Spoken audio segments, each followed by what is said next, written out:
আজকে আমরা ত্রিপুরা প্রদেশ এনএসইউআই এর একটা 10 জনের প্রতিনিধি দল আমরা আমাদের রাজ্যের উচ্চ শিক্ষা দপ্তরের যিনি আধিকারিক আছেন ওনার সঙ্গে আমরা দেখা করতে এসেছি। একটা ডেপুটেশনে আমরা মিলিত হব। গতকালকেই আমরা চিঠির মাধ্যমে ওনার অনুমতি নিয়েছি যে আজকে আমরা দুপুর 1টায় এখানে আসছি। আমাদের আজকে এখানে আসার মূলত যে উদ্দেশ্য আপনারা সবাই জানেন, ইতিমধ্যেই 2000 যে 26-27 সালের যে ভর্তি প্রক্রিয়া আমাদের রাজ্যের 28টি সাধারণ ডিগ্রি কলেজের মধ্যে চলছে।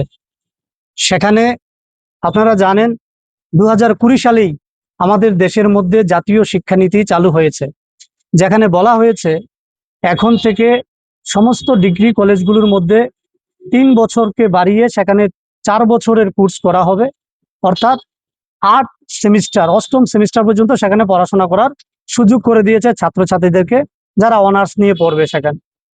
কিন্তু আমরা লক্ষ্য করেছি 2023-24-এ আমাদের রাজ্যের মধ্যে তৎকালীন শিক্ষামন্ত্রী, উচ্চ শিক্ষামন্ত্রী, যিনি বর্তমান স্কুল শিক্ষামন্ত্রী আমাদের রাজ্যের মুখ্যমন্ত্রী মানিক শাহ মহোদয় 2020 সালে লাগু করা জাতীয় শিক্ষানীতিকে আমাদের রাজ্যের মধ্যে চালু করেছিলেন 2023-24-এ।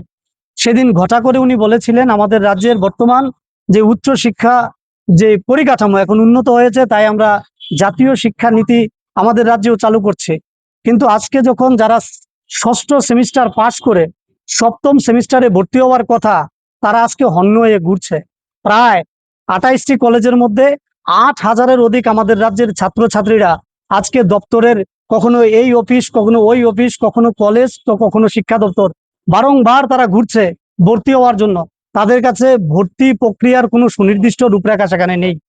প্রথমেই ত্রিপুরা ইউনিভার্সিটি এবং এমবিবি ইউনিভার্সিটির পক্ষ থেকে বলা হয়েছিল যে টোটাল 120 ক্রেডিটের মধ্যে যারা 75 ক্রেডিট